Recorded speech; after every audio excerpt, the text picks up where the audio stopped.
नाशिकमधील आगामी सिंहस्थ कुंभमेळ्याच्या नामकरणाचा वाद आता पेटलाय। नाशिक त्र्यंबकेश्वर कुंभमेळा की त्र्यंबकेश्वर नाशिक कुंभमेळा यावरून वाद सुरू आहे। त्र्यंबकेश्वरच्या साधू महंतांनी मुख्यमंत्र्यांना निवेदन देत त्र्यंबकेश्वर नाशिक कुंभमेळा करण्याची मागणी केली, तर नाशिकच्या साधू महंतांनी व्याकरण आणि अन्य संदर्भ देत या ठिकाणी नाशिक त्र्यंबकेश्वर कुंभमेळा हेच नामकरण बरोबर असल्याचं सांगत त्र्यंबकेश्वरच्या साधू महंतांच्या मागणीला विरोध केलाय। नाशिकच्या साधू महंतांच्या भूमिकेनंतर त्र्यंबकेश्वरमधील साधू महंत आक्रमक झालेत।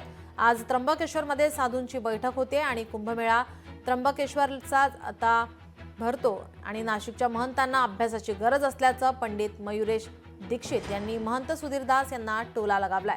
तर नाशिक त्र्यंबकेश्वर वाद न करता या वादाला पूर्ण विराम देण्याचा सल्ला देखील दिला आहे।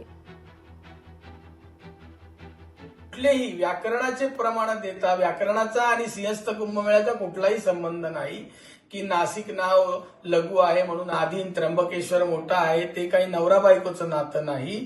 जसं तुम्ही नाव प्रमाण देत आहात उमा महेश्वर लक्ष्मी नारायण ते पती पत्नी आहेत आणि मग असं उद्या उठून कोणी काही म्हणेल, चायना येईल भारताला म्हणेल, उद्या आजूबाजूचे छोटे मोठे देश येतील की ते म्हणतील आमचे ही सगळी जागा आमचीच आहे आणि हे सगळी जमीनही आमचीच आहे। असं कुठल्याही प्रकारचा वाद न करता आपण याला पूर्ण विराम द्यावा अशी विनंती। तरी हवे असल्यास कुंभमेळ्याचे कुठलेही प्रमाण बघायचे असल्यास आपण त्र्यंबकेश्वर यावं।